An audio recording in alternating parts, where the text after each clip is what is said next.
देखो जी, ਜਿਹੜੀਆਂ ਬਿਮਾਰੀਆਂ ਨੇ ਉਹ ਗ੍ਰੀਨ ਰੈਵੋਲੂਸ਼ਨ ਤੋਂ ਬਾਅਦ ਹੀ ਵਧੀਆਂ ਨੇ। ਕਾਰਨ ਹੀ ਕੀ ਹੈ ਕਿ ਜਿਹੜਾ ਰਸਾਇਣਿਕ ਖਾਦਾਂ ਨੇ ਤੇ ਪੈਸਟੀਸਾਈਡਸ ਨੇ, ਦੇਖੋ ਪਹਿਲਾਂ ਤਾਂ ਆਪਣਾ ਫਰਟੀਲਾਈਜ਼ਰ ਦੀ ਜਿਹੜੀ ਕੈਮੀਕਲ ਫਰਟੀਲਾਈਜ਼ਰ ਉਹਨਾਂ ਦੀ ਲਾਗਤ ਵਧੀ, ਉਹਦੇ ਨਾਲ ਜ਼ਮੀਨਾਂ ਬੰਜਰ ਹੋ ਗਈਆਂ, ਜ਼ਮੀਨ ਵਿੱਚ ਬਿਮਾਰੀਆਂ ਪੈਣ ਲੱਗ ਗਈਆਂ, ਫਿਰ ਪੈਸਟੀਸਾਈਡਸ ਦਾ ਵੱਧ ਗਿਆ, ਉਹਦੇ ਨਾਲ ਉਹ ਬਿਮਾਰੀਆਂ ਆਪਣੇ ਤੱਕ ਆਉਣ ਲੱਗ ਗਈਆਂ। ਤਾਂ ਸਭ ਤੋਂ ਵੱਡਾ ਕਾਰਨ ਜੀ ਮੈਂ ਤਾਂ ਇਹੀ ਮੰਨਦਾ ਵੀ ਜਿਹੜੀਆਂ ਕੈਮੀਕਲ ਫਰਟੀਲਾਈਜ਼ਰ ਤੇ ਪੈਸਟੀਸਾਈਡ ਵਰਤੀਆਂ ਜਾ ਰਹੀਆਂ ਨੇ, ਉਹਦੇ ਕਰਕੇ ਹੀ ਬਿਮਾਰੀਆਂ ਆਪਣੇ ਸਰੀਰ ਵਿੱਚ ਕੈਂਸਰ ਵਰਗੀਆਂ ਭੈੜੀਆਂ ਬਿਮਾਰੀਆਂ ਆ ਰਹੀਆਂ ਨੇ।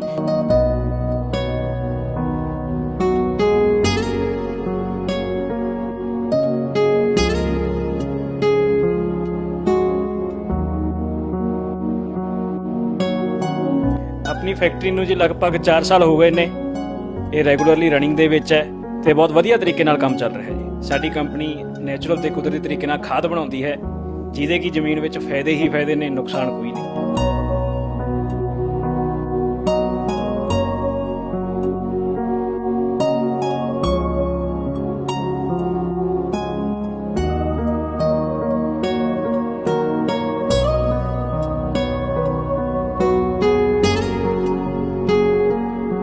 ਅਸੀਂ ਮੁੱਖ ਤੌਰ ਤੇ ਗਊਆਂ ਦਾ ਤਾਜ਼ਾ ਗੋਹਾ ਤੇ ਮੁਰਗੀ ਦਾ ਤਾਜ਼ਾ ਮਿੱਠਾ ਇਸਤੇਮਾਲ ਕਰਦੇ ਹਾਂ। ਇਹਨਾਂ ਨੂੰ ਚੰਗੀ ਤਰ੍ਹਾਂ ਮਿਕਸ ਕੀਤਾ ਜਾਂਦਾ ਹੈ। ਅੱਛਾ, ਸਭ ਤੋਂ ਜ਼ਰੂਰੀ ਗੱਲ, ਇਹਦੇ ਵਿੱਚ ਬਿਲਕੁਲ ਵੀ ਪਾਣੀ ਨਹੀਂ ਪੈਂਦਾ।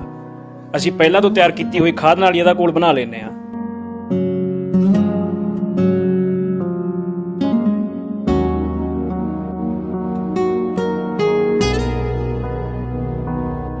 ਸਰ, ਇਹ ਜਿਹੜੀ ਤੁਸੀਂ ਖਾਦ ਤਿਆਰ ਕਰਦੇ ਹੋ, ਇਹ ਬਾਅਦ ਵਿੱਚ ਕਿਸਾਨ ਦੇ ਤੱਕ ਕਿਸ ਤਰ੍ਹਾਂ ਪਹੁੰਚਦੀ ਹੈ ਜੀ? ਸਾਡਾ ਬਹੁਤ ਹੀ ਸਪੈਸ਼ਲ ਡਿਲੀਵਰੀ ਨੈਟਵਰਕ ਹੈ ਜੀ। ਅਸੀਂ ਪੰਜਾਬ, ਹਰਿਆਣਾ, ਰਾਜਸਥਾਨ ਤੇ ਇੰਡੀਆ ਦੇ ਹੋਰ ਕਈ ਸਟੇਟਸ ਵਿੱਚ, ਸਾਊਥਰਨ ਸਟੇਟਸ ਵਿੱਚ ਵੀ ਅਸੀਂ ਸਪਲਾਈ ਕਰਦੇ ਹਾਂ। ਸਾਡੇ ਸਪੈਸ਼ਲ ਗੱਡੀਆਂ ਚੱਲਦੀਆਂ ਨੇ। ਕਿਸਾਨ ਸਾਨੂੰ ਸਿੱਧਾ ਫੋਨ ਤੇ ਆਰਡਰ ਦਿੰਦੇ ਨੇ ਤੇ ਉਹ ਆਰਡਰ ਸਿੱਧਾ ਪ੍ਰੋਸੈਸ ਕਰਕੇ ਸਿੱਧਾ ਫੈਕਟਰੀ ਤੋਂ ਕਿਸਾਨ ਦੇ ਖੇਤ ਤੱਕ ਭੇਜਿਆ ਜਾਂਦਾ ਹੈ।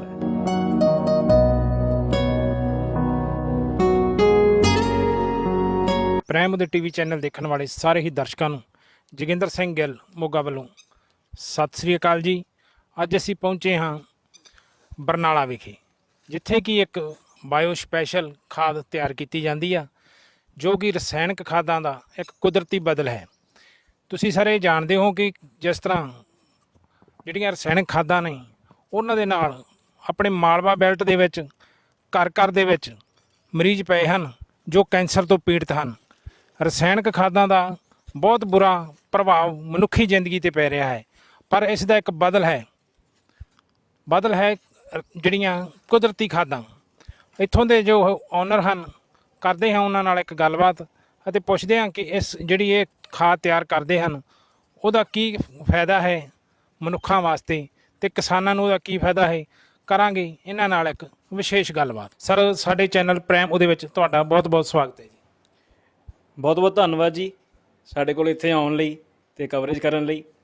ਤੇ ਸਭ ਨੂੰ ਸਤਿ ਸ੍ਰੀ ਅਕਾਲ। ਮੇਰਾ ਨਾਮ ਹੈ ਜੀ ਅਭਿਨਵ ਸਿੰਗਲਾ ਤੇ ਮੈਂ ਇੱਥੇ ਡਾਇਰੈਕਟਰ ਹਾਂ ਜੀ ਕੰਪਨੀ ਵਿੱਚ। ਕੰਪਨੀ ਦਾ ਨਾਮ ਹੈ ARC ਬਾਇਓਫਿਊਲ ਪ੍ਰਾਈਵੇਟ ਲਿਮਟਿਡ।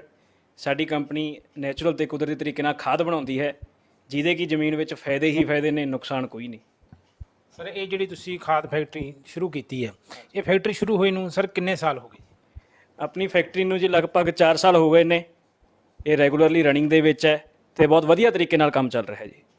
ਇਹ ਜਿਹੜੀ ਤੁਸੀਂ ਖਾਦ ਤਿਆਰ ਕਰਦੇ ਹੋ, ਇਹ ਸਰ ਇਹ ਕਿਸ ਤਰੀਕੇ ਨਾਲ ਇਹ ਖਾਦ ਤਿਆਰ ਹੁੰਦੀ ਹੈ ਜੀ? ਇਸ ਖਾਦ ਨੂੰ ਬਣਾਉਣ ਦੇ ਲਈ ਜੀ ਸਭ ਕੁਝ ਆਰਗੈਨਿਕ ਤੇ ਨੈਚੁਰਲ ਵਰਤਿਆ ਜਾਂਦਾ ਹੈ। ਕੋਈ ਵੀ ਰਸਾਇਣ ਤੇ ਕੈਮੀਕਲ ਇਹਦੇ ਵਿੱਚ ਨਹੀਂ ਪਾਇਆ ਜਾਂਦਾ। ਅਸੀਂ ਮੁੱਖ ਤੌਰ ਤੇ ਗਊਆਂ ਦਾ ਤਾਜ਼ਾ ਗੋਹਾ ਤੇ ਮੁਰਗੀ ਦਾ ਤਾਜ਼ਾ ਮਿੱਠਾ ਇਸਤੇਮਾਲ ਕਰਦੇ ਹਾਂ। ਇਹਨਾਂ ਨੂੰ ਚੰਗੀ ਤਰ੍ਹਾਂ ਮਿਕਸ ਕੀਤਾ ਜਾਂਦਾ ਹੈ। ਅੱਛਾ, ਸਭ ਤੋਂ ਜ਼ਰੂਰੀ ਗੱਲ, ਇਹਦੇ ਵਿੱਚ ਬਿਲਕੁਲ ਵੀ ਪਾਣੀ ਨਹੀਂ ਪੈਂਦਾ। ਅਸੀਂ ਪਹਿਲਾਂ ਤੋਂ ਤਿਆਰ ਕੀਤੀ ਹੋਈ ਖਾਦ ਨਾਲ ਹੀ ਇਹਦਾ ਘੋਲ ਬਣਾ ਲੈਂਦੇ ਹਾਂ। ਉਹ ਸਾਰੀ ਵੀਡੀਓ ਵਗੈਰਾ ਨੈੱਟ 'ਤੇ ਪਾਈ ਹੋਈ ਹੈ ਜੀ, ਜੋ ਵੀ ਕਿਸਾਨ ਦੇਖਣਾ ਚਾਹਵੇ। ਤੇ ਇਸ ਦੇ ਤੋਂ ਹੀਟ ਟਰੀਟਮੈਂਟ ਕੀਤਾ ਜਾਂਦਾ ਹੈ, ਜਿਹਦੇ ਵਿੱਚੋਂ ਫੰਗਸ ਤੇ ਸਿਉਂ ਖਤਮ ਕੀਤੀ ਜਾਂਦੀ ਹੈ ਤਾਂ ਕਿ ਇਹਦਾ ਕੋਈ ਨੁਕਸਾਨ ਨਾ ਹੋਵੇ। ਤੇ ਫਿਰ ਇਹਦੇ ਵਿੱਚ ਕੋਈ ਸਪੈਸ਼ਲ ਜੀਵਾਣੂ ਪਾਏ ਜਾਂਦੇ ਨੇ, ਇੱਕ ਖਾਸ ਐਟਮੋਸਫੀਅਰ এনवायरमेंट ਵਿੱਚ ਰੱਖ ਕੇ ਉਹ ਜੀਵਾਣੂ ਇਸ ਗੋਹੇ ਨੂੰ ਖਾ ਕੇ ਇਹਦੀ ਬਹੁਤ ਬੈਟਰ ਤਕਨੀਕ ਦੀ ਬਹੁਤ ਬੈਟਰ ਖਾਦ ਬਣਾਉਂਦੇ ਨੇ, ਜਿਹਦਾ ਜ਼ਮੀਨ ਵਿੱਚ ਬਹੁਤ ਫਾਇਦਾ ਹੁੰਦਾ ਜੀ। ਸਰ, ਇਹ ਜਿਹੜੀ ਤੁਸੀਂ ਖਾਦ ਤਿਆਰ ਕਰਦੇ ਹੋ, ਇਹਦੇ ਕੀ ਕੀ ਫਾਇਦੇ ਹਨ ਜੀ? ਇਹਦਾ ਸਭ ਤੋਂ ਵੱਡਾ ਫਾਇਦਾ ਜੀ, ਇਹ ਜ਼ਮੀਨ ਦਾ ਆਰਗੈਨਿਕ ਕਾਰਬਨ ਵਧਾਉਂਦੀ ਹੈ, ਜਾਣੀ ਕਿ ਉਪਜਾਊ ਸ਼ਕਤੀ। ਜਿਹੜੀਆਂ ਰਸਾਇਣਿਕ ਖਾਦਾਂ ਹਨ ਉਹ 1 ਜਾਂ 2 ਜਾਂ 3 ਤੱਤ ਪਾਉਂਦੀਆਂ ਹਨ ਜ਼ਮੀਨ ਵਿੱਚ ਤੇ ਅੱਡ-ਅੱਡ ਖਰੀਦਣੀਆਂ ਪੈਂਦੀਆਂ ਨੇ ਤੇ ਉਹਦੇ ਨਾਲ ਜ਼ਮੀਨ ਹੁੰਦੀ ਹੈ ਬੰਜਰ। ਬਲਕਿ ਜਿਹੜੀ ਹੈਗੀ ਆਪਣੀ ਜੈਵਿਕ ਖਾਦ, ਨੈਚੁਰਲ ਖਾਦ, ਇਹਦੇ ਨਾਲ ਤੱਤ ਵੀ ਸਾਰੇ ਮਿਲ ਜਾਂਦੇ ਨੇ ਤੇ ਜ਼ਮੀਨ ਇਹਦੇ ਨਾਲ ਉਪਜਾਊ ਹੁੰਦੀ ਹੈ, ਬੰਜਰ ਨਹੀਂ ਹੁੰਦੀ। ਤੇ ਇਹਦੇ ਵਿੱਚ ਕਈ ਤਰ੍ਹਾਂ ਦੇ ਸਪੈਸ਼ਲ ਜੀਵਾਣੂ ਹੁੰਦੇ ਨੇ ਜੋ ਜ਼ਮੀਨ ਵਿੱਚ ਜਾ ਕੇ ਜ਼ਮੀਨ ਦੀ ਗੁਣਵੱਤਾ ਨੂੰ, ਜ਼ਮੀਨ ਦੇ ਤੱਤਾਂ ਨੂੰ ਪੂਰਾ ਕਰਦੇ ਨੇ। ਜਿਸ ਹਿਸਾਬ ਦਾ ਵੀ ਰਿਕੁਆਇਰਮੈਂਟ ਹੁੰਦੀ ਹੈ ਪਲਾਂਟ ਦੀ ਜਾਂ ਕਰੋਪ ਦੀ ਜਾਂ ਫਸਲ ਦੀ, ਉਹ ਸਾਰੀ ਰਿਕੁਆਇਰਮੈਂਟ ਪੂਰੀ ਹੋ ਜਾਂਦੀ ਹੈ। ਸਰ ਇਹ ਜਿਹੜੀ ਤੁਸੀਂ ਖਾਦ ਤਿਆਰ ਕਰਦੇ ਹੋ, ਜਿਹੜੀ ਇਹਦੀ ਟੈਸਟਿੰਗ ਆ ਉਹਦਾ ਕੀ ਸਿਸਟਮ ਹੈ ਜੀ? ਇੱਥੇ ਜੀ ਇੱਕ ਬਹੁਤ ਵੱਡਾ ਮਸਲਾ ਹੈਗਾ ਟੈਸਟਿੰਗ ਦਾ। ਜੋ ਸਾਡਾ ਐਕਸਪੀਰੀਅੰਸ ਹੈ ਜੀ, ਖਾਦ ਦੀ ਜਿਹੜੀ ਨੈਚੁਰਲ ਖਾਦ ਹੈ ਉਹਦੀ ਟੈਸਟਿੰਗ ਕਰਾਉਣ ਦੀ ਜ਼ਰੂਰਤ ਨਹੀਂ ਹੈ। ਟੈਸਟਿੰਗ ਕਰਾਉਣੀ ਹੈ ਤਾਂ ਮਿੱਟੀ ਦੀ ਕਰਾਓ, ਜਿੱਥੇ ਆਪਾਂ ਖਾਦ ਪਾਉਣੀ ਹੈ ਖਾਦ ਪਾਉਣ ਤੋਂ ਪਹਿਲਾਂ ਕਰਾਓ, ਖਾਦ ਪਾਉਣ ਤੋਂ ਬਾਅਦ ਕਰਾਓ। ਉਹਦੇ ਵੀ ਗਾਹਾਂ ਦੋ ਤਰੀਕੇ ਹਨ। ਵੈਸੇ ਤਾਂ ਕਿਸਾਨ ਦੀ ਅੱਖਾਂ ਹੀ ਦੱਸ ਦੇਣਗੀਆਂ, ਜਿੱਥੇ ਖਾਦ ਪਊਗੀ ਉਹਦਾ ਨਤੀਜਾ, ਪੱਤਿਆਂ ਦਾ ਰੰਗ, ਉਹੀ ਇੱਕ ਨੈਚੁਰਲ ਟੈਸਟ ਹੈ। ਉਸ ਤੋਂ ਇਲਾਵਾ ਸੋਇਲ ਟੈਸਟਿੰਗ ਵੀ ਵੱਖ-ਵੱਖ ਜ਼ਿਲ੍ਹਿਆਂ ਵਿੱਚ ਉਪਲਬਧ ਹੈ ਜੀ ਸਰਕਾਰ ਵੱਲੋਂ। ਸਰ ਇਹ ਜਿਹੜੀ ਤੁਸੀਂ ਖਾਦ ਤਿਆਰ ਕਰਦੇ ਹੋ, ਇਹ ਬਾਅਦ ਵਿੱਚ ਕਿਸਾਨ ਦੇ ਤੱਕ ਕਿਸ ਤਰ੍ਹਾਂ ਪਹੁੰਚਦੀ ਹੈ ਜੀ? ਸਾਡਾ ਬਹੁਤ ਹੀ ਸਪੈਸ਼ਲ ਡਿਲੀਵਰੀ ਨੈਟਵਰਕ ਹੈ ਜੀ। ਅਸੀਂ ਪੰਜਾਬ, ਹਰਿਆਣਾ, ਰਾਜਸਥਾਨ ਤੇ ਇੰਡੀਆ ਦੇ ਹੋਰ ਕਈ ਸਟੇਟਸ ਵਿੱਚ, ਸਾਊਥਰਨ ਸਟੇਟਸ ਵਿੱਚ ਵੀ ਅਸੀਂ ਸਪਲਾਈ ਕਰਦੇ ਹਾਂ। ਸਾਡੇ ਸਪੈਸ਼ਲ ਗੱਡੀਆਂ ਚੱਲਦੀਆਂ ਨੇ। ਕਿਸਾਨ ਸਾਨੂੰ ਸਿੱਧਾ ਫੋਨ ਤੇ ਆਰਡਰ ਦਿੰਦੇ ਨੇ ਤੇ ਉਹ ਆਰਡਰ ਸਿੱਧਾ ਪ੍ਰੋਸੈਸ ਕਰਕੇ ਸਿੱਧਾ ਫੈਕਟਰੀ ਤੋਂ ਕਿਸਾਨ ਦੇ ਖੇਤ ਤੱਕ ਭੇਜਿਆ ਜਾਂਦਾ ਹੈ। ਸਿਰਫ ਇੱਕ ਫੋਨ ਕਰਨਾ ਜੀ ਕਿਸਾਨ ਨੇ ਤੇ ਆਪੇ ਆਪ ਚੀਜ਼ ਉਹਨਾਂ ਕੋਲ ਪਹੁੰਚੂਗੀ। ਫਿਲਹਾਲ ਅੱਜ ਦੀ ਘੜੀ ਵਿੱਚ ਸਾਡੀ ਕੰਪਨੀ ਦੇ ਡੀਲਰ ਡਿਸਟ੍ਰੀਬਿਊਟਰ ਨਹੀਂ ਹਨ, ਅਸੀਂ ਸਿੱਧਾ ਹੀ ਸਪਲਾਈ ਕਰਦੇ ਹਾਂ। ਸਾਡਾ ਇੱਕ ਹੌਟਲਾਈਨ ਨੰਬਰ ਹੈ, ਜਿਸ ਦਾ ਨੰਬਰ ਹੈ ਜੀ 98777 17992।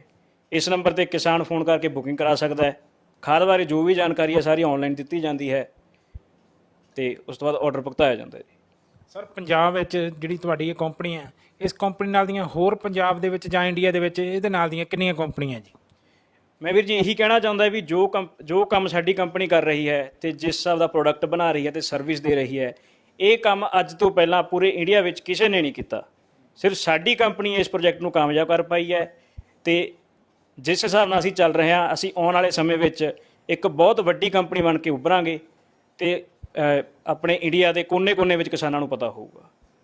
ਸਰ ਜਿਸ ਤਰ੍ਹਾਂ ਸਰਕਾਰਾਂ ਵੀ ਕਹਿੰਦੀਆਂ ਵੀ ਤੁਸੀਂ ਜਿਹੜੇ ਕਿਸਾਨਾਂ ਨੂੰ ਕਹਿੰਦੀਆਂ ਵੀ ਤੁਸੀਂ ਆਰਗੈਨਿਕ ਖੇਤੀ ਕਰੋ, ਤੇ ਤੁਸੀਂ ਸਰਕਾਰ ਨੂੰ ਕੀ ਕਹਿਣਾ ਚਾਹੁੰਦੇ ਇਸ ਬਾਰੇ ਦੇ ਵਿੱਚ?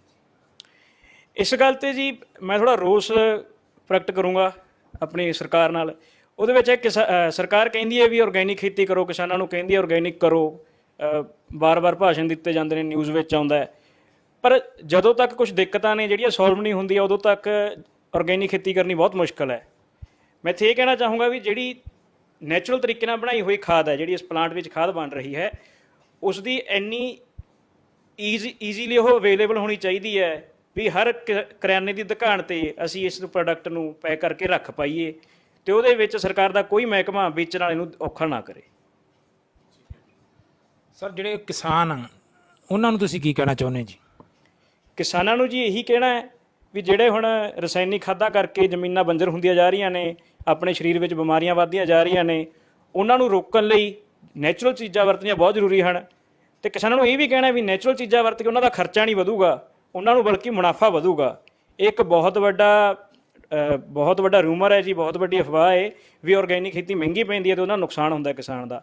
ਝਾੜ ਵੀ ਬਲਕਿ ਰਸਾਇਣਿਕ ਖਾਦਾਂ ਨਾਲੋਂ ਵੱਧ ਆਊਗਾ ਤੇ ਫਾਇਦਾ ਵੀ ਵੱਧ ਹੋਊਗਾ। ਤਾਂ ਕਿਸਾਨਾਂ ਦਾ ਇਸ ਚੀਜ਼ ਨੂੰ ਵਰਤ ਕੇ ਫਾਇਦਾ ਹੀ ਹੈ ਜੀ, ਨੁਕਸਾਨ ਤਾਂ ਕੋਈ ਹੈ ਹੀ ਨਹੀਂ। ਹਰ ਕਿਸਾਨ ਨੂੰ ਇੱਕ ਵਾਰ ਘੱਟੋ ਘੱਟ ਇਹ ਚੀਜ਼ ਵਰਤਣੀ ਚਾਹੀਦੀ ਹੈ। ਤੇ ਜੇ ਕੋਈ ਕਿਸਾਨ ਲਗਾਤਾਰ ਇਹਨੂੰ 2-3 ਸਾਲ ਵਰਤੂਗਾ ਤਾਂ ਉਹਦੀ ਜ਼ਮੀਨ ਵਿੱਚੋਂ ਕੈਮੀਕਲ ਜ਼ਹਿਰ ਬਿਲਕੁਲ ਖਤਮ ਹੋ ਜਾਊਗਾ, ਉਹਨੂੰ ਰਸਾਇਣਿਕ ਖਾਦਾਂ ਦੀ ਲੋੜ ਨਹੀਂ ਪੈਣੀ, ਸਿਰਫ ਇਸ ਖਾਦ ਦੇ ਨਾਲ ਖੇਤੀ ਕਰ ਸਕਦਾ ਹੈ ਕਿਸਾਨ। ਸਰ ਜਿਹੜੀ ਆਪਾਂ ਖਾਦ ਤਿਆਰ ਕਰਦੇ ਹਾਂ ਤੇ ਜਿਹੜੀਆਂ ਰਸਾਇਣਿਕ ਖਾਦਾਂ, ਉਹਦਾ ਤੇ ਇਸ ਦੇ ਰੇਟ ਦਾ ਕਿੰਨਾ ਕੁ ਫਰਕ ਹੈ ਜੀ? ਜਿਹੜੀ ਤਾਂ ਗੱਲ ਰੇਟ ਦੀ ਆਉਂਦੀ ਹੈ ਜੀ ਪ੍ਰਤੀ ਕਿਲੋ ਦੀ, ਉਹ ਤਾਂ ਹੋ ਸਕਦਾ ਕਿਸਾਨ ਨੂੰ ਸਾਡੀ ਚੀਜ਼ ਦਾ ਰੇਟ ਸੁਣ ਕੇ ਲੱਗੇ ਕਿ ਇਹ ਮਹਿੰਗੀ ਹੈ, ਪਰ ਅਸਲ ਵਿੱਚ ਜਦੋਂ ਸਾਲ ਦਾ ਹਿਸਾਬ ਲਾਵੇਗਾ ਵੀ ਸਾਲ ਵਿੱਚ ਮੇਰਾ ਰਸਾਇਣਿਕ ਖਾਦਾਂ ਤੇ ਪੈਸਟੀਸਾਈਡ ਵਰਤ ਕੇ ਮੰਨੋ 10,000 ਰੁਪਏ ਕਿੱਲੇ ਦਾ ਖਰਚ ਆ ਰਿਹਾ ਹੈ ਵਿੱਚ ਇਨਪੁੱਟ ਦਾ, ਤੇ ਉਹ ਜਦੋਂ ਸਾਡੀ ਖਾਦਾਂ ਨਾਲ ਦੇਖੂਗਾ ਤਾਂ ਉਹਦਾ 40% 30% ਦੀ ਬੱਚਤ ਹੋਊਗੀ, ਵੱਧ ਕੇ ਨਹੀਂ ਲੱਗਦਾ। ਦੂਜੀ ਗੱਲ, ਕਿਸਾਨ ਰੂੜੀ ਖਾਦ ਪਾਉਂਦੇ ਨੇ, ਕੁਝ ਕਿਸਾਨ ਛੱਡਦੇ ਜਾ ਰਹੇ ਨੇ ਉਸ ਰੀਤ ਨੂੰ। ਰੂੜੀ ਖਾਦ ਤੇ ਬਹੁਤ ਮੋਟਾ ਖਰਚਾ ਆਉਂਦਾ ਹੈ ਜੀ ਕਿਸਾਨਾਂ ਦਾ। 1000 ਰੁਪਏ ਦੀ ਟਰਾਲੀ ਮਿਲਦੀ ਹੈ, 5-5 ਟਰਾਲੀਆਂ ਪੈਂਦੀਆਂ ਨੇ, 5-6 ਹਜ਼ਾਰ ਰੁਪਏ ਖਰਚਾ ਆਉਂਦਾ ਹੈ। ਜੇ ਇਕੱਲਾ ਰੂੜੀ ਦੇ ਥਾਂ ਵੀ ਦੇਖ ਲਓ, ਸਾਡੀ ਜਿਹੜੀ ਖਾਦ ਹੈ ਪ੍ਰੋਡਕਟ ਦਾ ਖਰਚਾ ਉਹ ਰੂੜੀ ਦੇ ਖਰਚੇ 'ਚ ਹੀ ਖਤਮ ਹੋ ਜਾਂਦਾ ਹੈ, ਕਿਉਂਕਿ ਰੂੜੀ ਪਾਉਣ ਦੀ ਲੋੜ ਨਹੀਂ ਇਦੋਂ ਬਾਅਦ ਇਹ ਖਾਦ ਨੂੰ ਪਾਉਣ ਤੋਂ।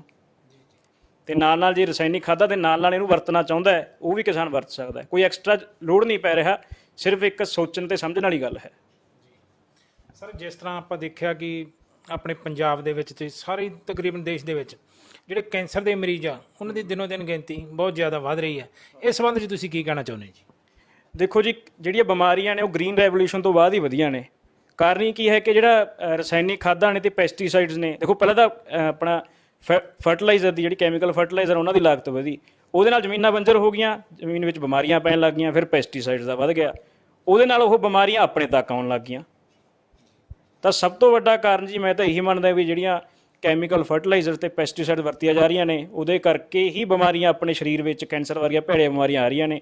ਇਹਨਾਂ ਨੂੰ ਰੋਕਣ ਲਈ ਜਿਹੜੀਆਂ ਨੈਚੁਰਲ ਚੀਜ਼ਾਂ ਨੇ ਉਹਨਾਂ ਨੂੰ ਵਰਤਣਾ ਬਹੁਤ ਜ਼ਰੂਰੀ ਹੈ ਜੀ। ਤੁਸੀਂ ਸਾਡੇ ਚੈਨਲ ਪ੍ਰਾਈਮ ਉਦੇ ਦੇ ਨਾਲ ਗੱਲਬਾਤ ਕਰਨ ਲਈ ਸਾਨੂੰ ਸਪੈਸ਼ਲ ਟਾਈਮ ਦਿੱਤਾ ਜੀ, ਅਸੀਂ ਤੁਹਾਡਾ ਬਹੁਤ ਬਹੁਤ ਧੰਨਵਾਦ ਕਰਦੇ ਹਾਂ। ਮੈਂ ਵੀ ਤੁਹਾਡਾ ਬਹੁਤ ਬਹੁਤ ਧੰਨਵਾਦ ਕਰਦਾ ਜੀ ਕਿ ਤੁਸੀਂ ਸਮਾਂ ਕੱਢ ਕੇ ਆਏ ਤੇ ਇਸ ਇੱਕ ਸਾਡਾ ਚੰਗਾ ਸੋਸ਼ਲ ਕਾਜ਼ ਦੇ ਲਈ ਬਿਜ਼ਨਸ ਹੈ, ਹਾਂਜੀ ਸਾਡਾ ਬਿਜ਼ਨਸ ਹੈ, ਸੋਸ਼ਲ ਸਰਵਿਸ ਨਹੀਂ ਪਰ ਸੋਸ਼ਲ ਕਾਜ਼ ਦੇ ਲਈ ਹੈ, ਤੁਸੀਂ ਇੱਥੇ ਆਏ ਤੇ ਇਹਨੂੰ ਕਵਰ ਕੀਤਾ, ਅਸੀਂ ਵੀ ਤੁਹਾਡਾ ਬਹੁਤ ਬਹੁਤ ਧੰਨਵਾਦ ਕਰਦੇ ਹਾਂ।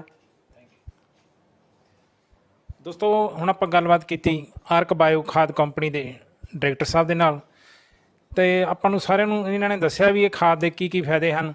ਆਪਾਂ ਸਾਰੇ ਕਿਸਾਨ ਭਰਾਵਾਂ ਨੂੰ ਅਸੀਂ ਆਪਣੇ ਚੈਨਲ ਵੱਲੋਂ ਵੀ ਇਹ ਰਿਕੁਐਸਟ ਕਰਦੇ ਹਾਂ ਕਿ ਤੁਸੀਂ ਜਿਹੜੀਆਂ ਰਸਾਇਣਿਕ ਖਾਦਾਂ ਉਹਨਾਂ ਦਾ ਖਹਿੜਾ ਛੱਡ ਕੇ ਇਹ ਜੇ ਦੇਸੀ ਤਰੀਕੇ ਨਾਲ ਖਾਦ ਤਿਆਰ ਕਰਦੇ ਹਨ ਇਹਨੂੰ ਵਰਤੋ, ਤਾਂ ਜੋ ਆਪਣਾ ਪੰਜਾਬ ਜੋ ਬਿਮਾਰੀਆਂ ਦਾ ਗੜ੍ਹ ਬਣਦਾ ਜਾ ਰਿਹਾ ਉਹ ਬਿਮਾਰੀਆਂ ਤੋਂ ਆਪਾਂ ਬਚ ਸਕੀਏ। ਪ੍ਰਾਈਮ ਦੇ ਲਈ ਕੈਮਰਾਮੈਨ ਬਲਜੀਤ ਧਾਲੀਵਾਲ ਦੇ ਨਾਲ ਜੋਗਿੰਦਰ ਸਿੰਘ ਗਿੱਲ ਮੋਗਾ ਦੀ ਖਾਸ ਰਿਪੋਰਟ।